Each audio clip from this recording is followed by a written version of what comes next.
All right.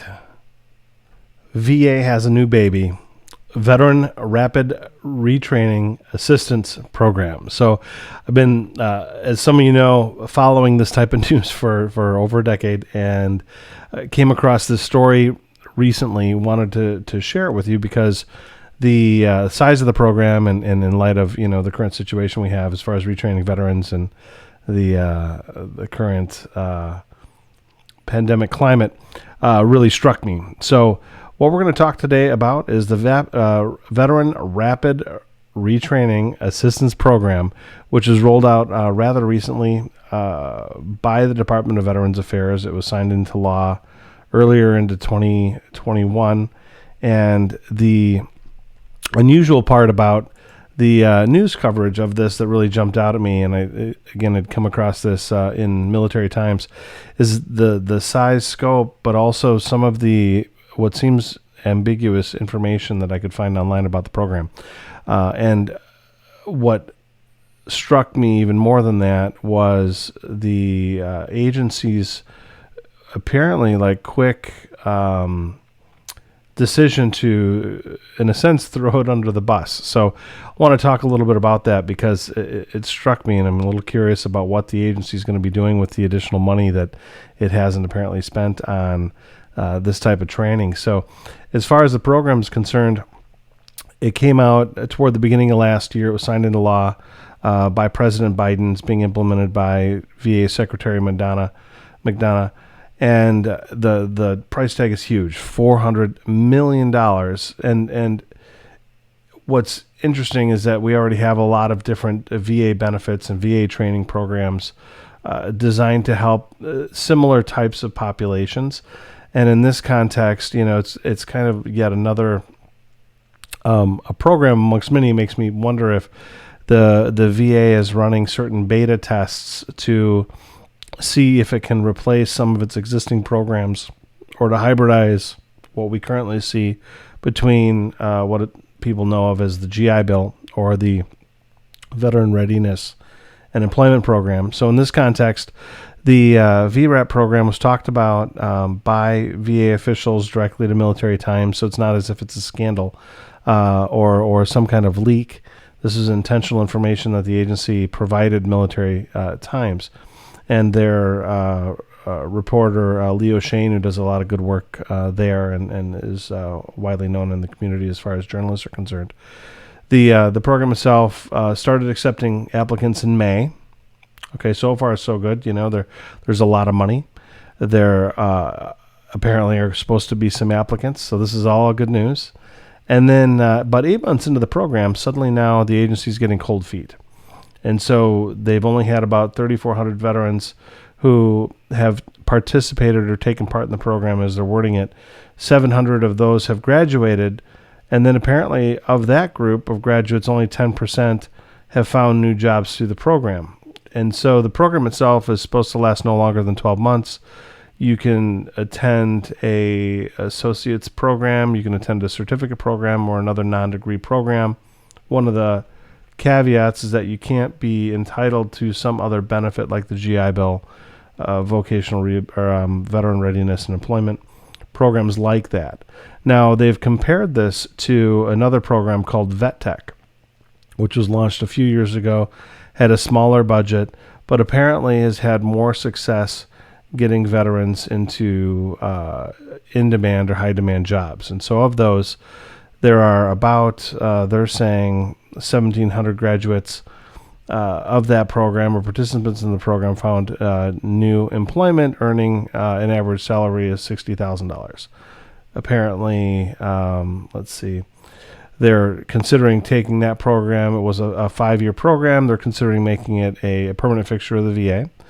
And otherwise, they're just really confused about the lack of success of VRRAP. They're like, well, we threw a bunch of money at it, hoped the money would stick and hit the wall, hoped it would work out.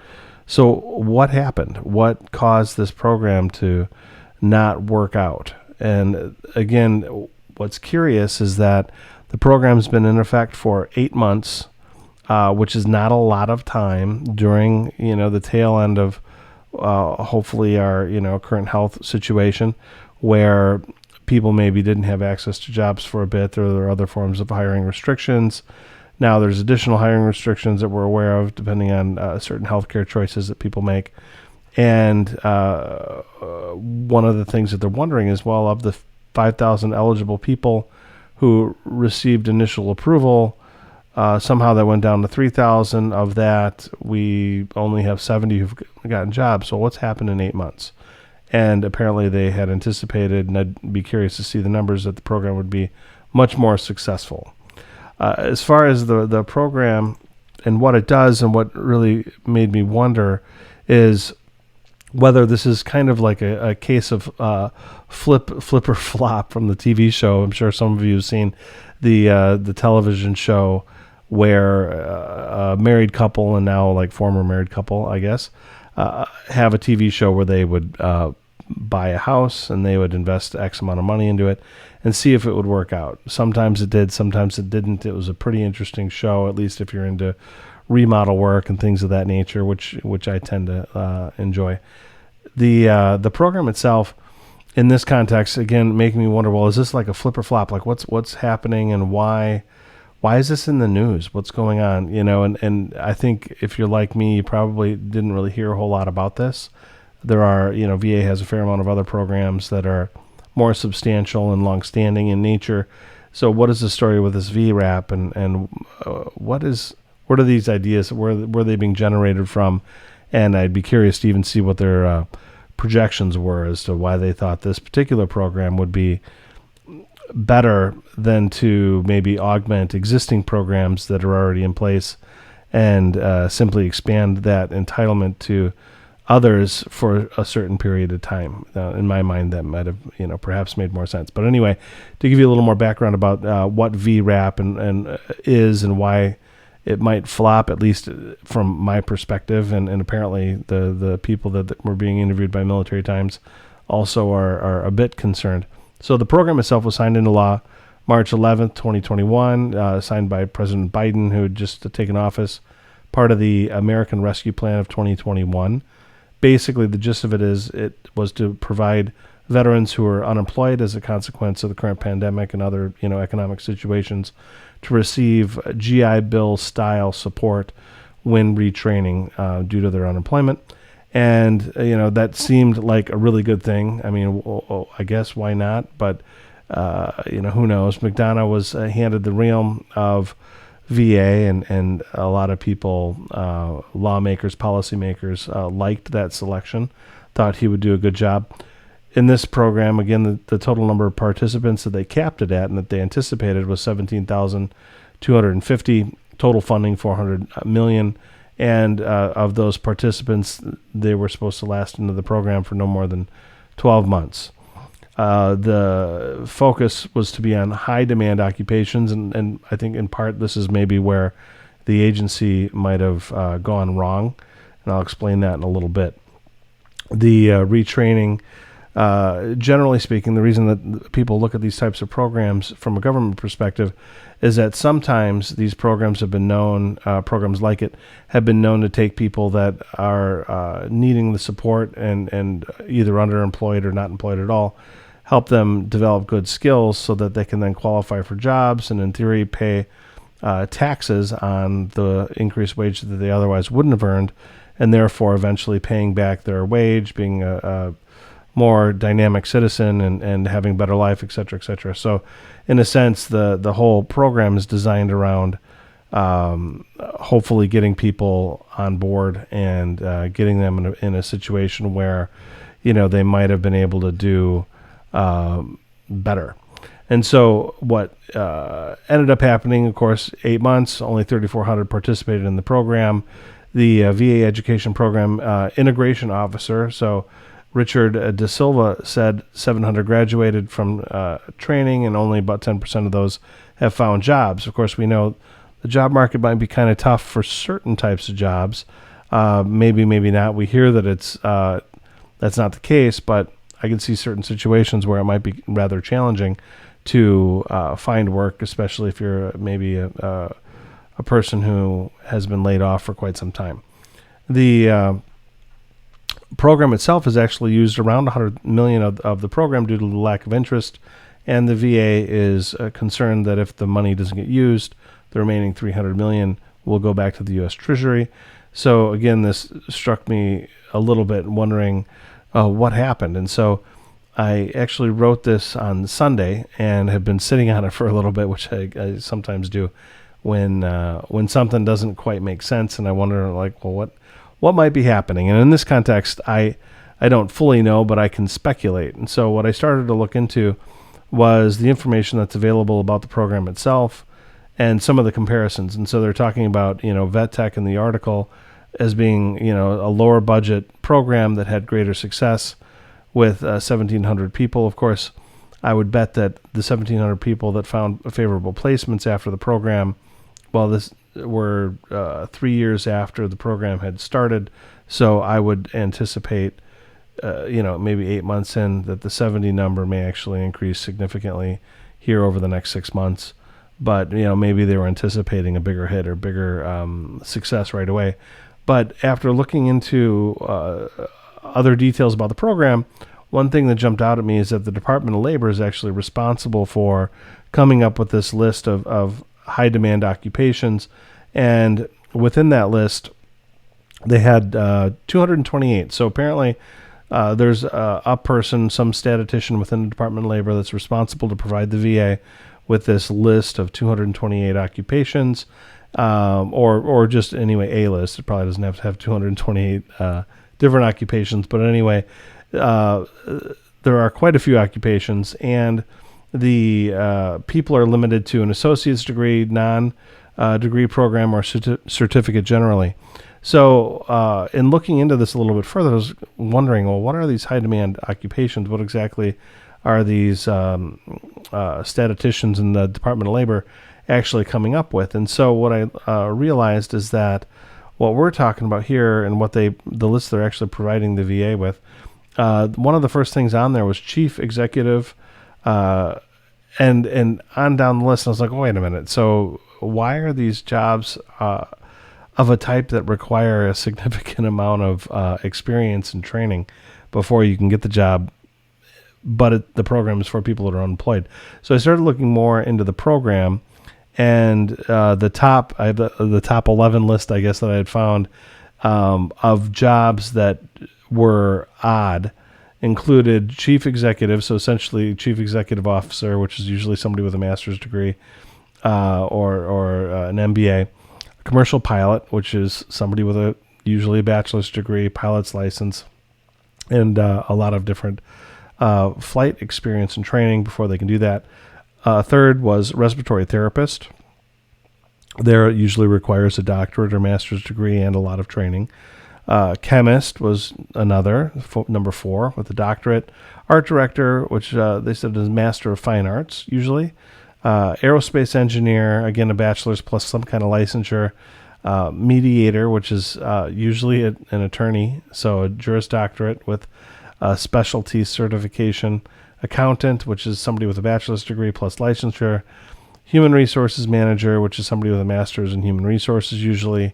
Emergency management director is usually a graduate degree, and space scientist. So that's a doctorate. That's number 11 is space scientist. And so the list, I mean, it's a great list. It looks like a very wonderful list. But when I'm thinking about who the program might be geared toward, which are unemployed veterans who are not entitled to any other program benefit, and who they're unemployed, and the next logical step would be a certificate or some form of like associate's training or something like that to overcome kind of the hump in these high demand fields.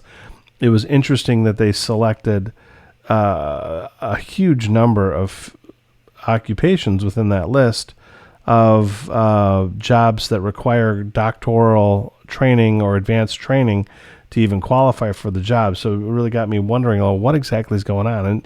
And even some of the lower jobs, so they didn't include like paralegal, barber, or actor. So apparently actors are going to be in high demand. I'm a little concerned about whatever that might mean, but I used to not think that they were in high demand.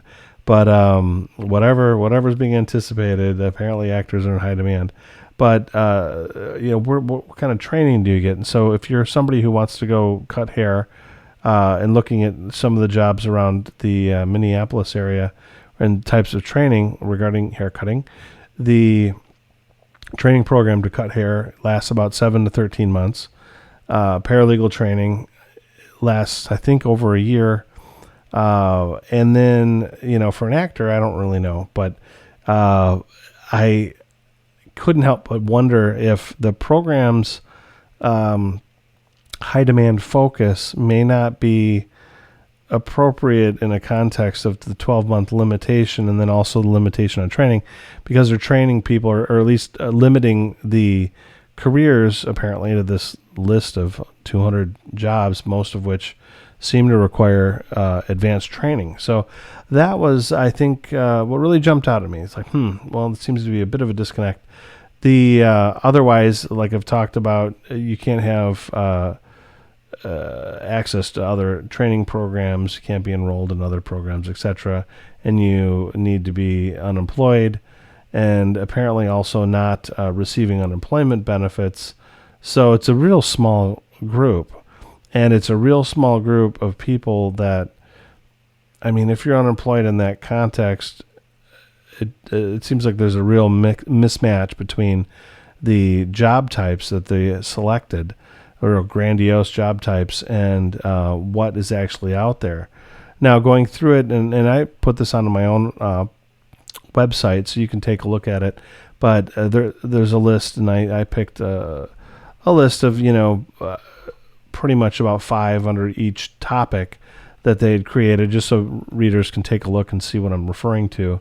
And again, most of the jobs are a high level. There are some that aren't. So, they're more skilled. So production occupations like machinist, farm equipment mechanics, carpenters, but those aren't really jobs that you necessarily need. Well, a carpenter, but is not a job where you might need training. Machinist maybe.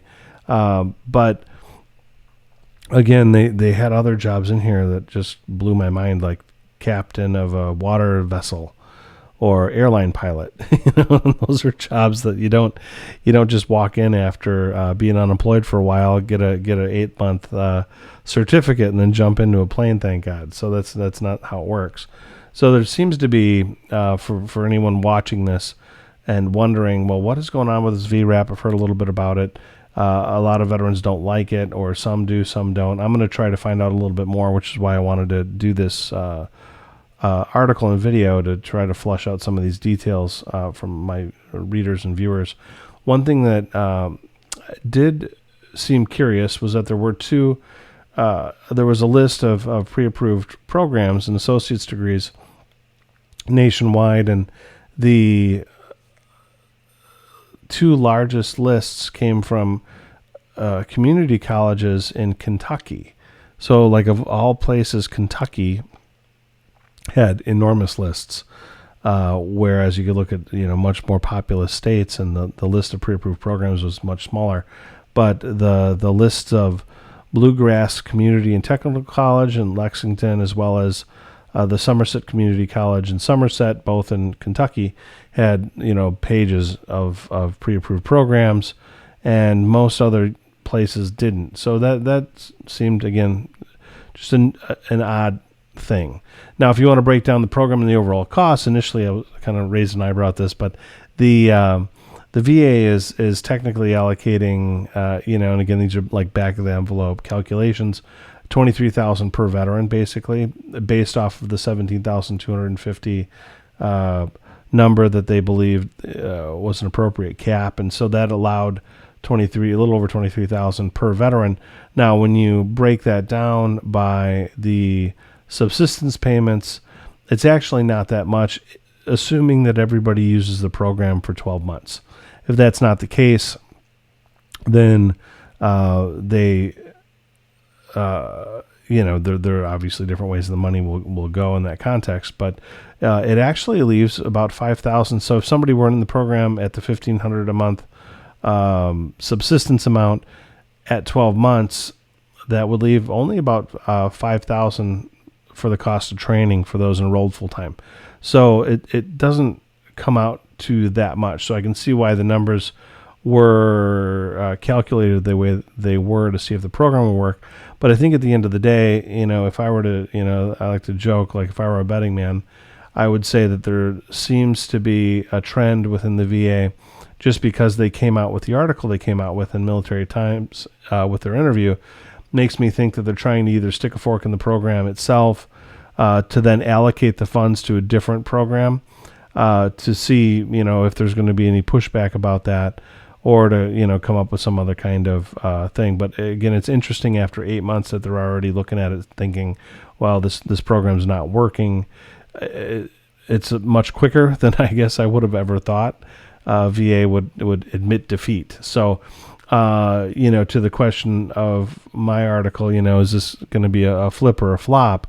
It certainly looks like at this stage, VA is telling us it may be a flop, but the money will probably be allocated to a different program, assuming that that's the direction it's going in. But whenever I see VA come out publicly and openly talk to a reporter in this kind of context, and it's not just somebody in press, but somebody who is an agency official, when they come out and then they talk in that context, it leads me to believe that it's obviously not a leak.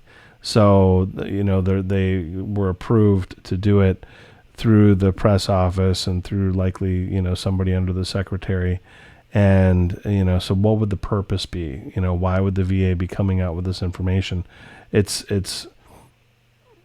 it's not favorable. It's not saying, hey, you better get into this program. It's so fantastic. No, it's like, well, the program stinks, or we may go in a different direction, or lose it or use it or lose it rather, regarding the budget. So we'll see what happens with this particular program. And thanks for checking in. I haven't done one of these on YouTube this way. This is my first kind of go, and I've done some YouTube stuff, but I haven't done an actual video where I'm talking about the news that I cover and read about with my veteran readers. So appreciate your time, and I hope to be doing more of these in the future. This will be kind of my first go, and I got my nifty Marvel t-shirt on underneath my sweater. So I really appreciate your time. Thanks for checking in, and look forward to doing more of these in the future, because I think that there needs to be not only a dialogue, but there is something a little more interesting to orate kind of opinions about the news and about what the VA is doing that you can't quite capture when I write about it. And for a decade, I've been writing about these topics and not doing nearly as much video as I really need to do. So appreciate y'all, and look forward to hearing more about your experiences in VRRAP and some of your ideas about why you think the program may be going in the direction it's going. And hopefully we can, it could be a great program for a lot of people. Hopefully it's not a means by which the government's boosting these educational programs kind of on the backs of veterans. That's what I'm a little bit concerned about. That may not be the case, but it does seem to suggest to me that we need to watch the program closely and see if it does work out. So anyway, take care, and look forward to hearing more about what y'all think. And otherwise, we will check in soon.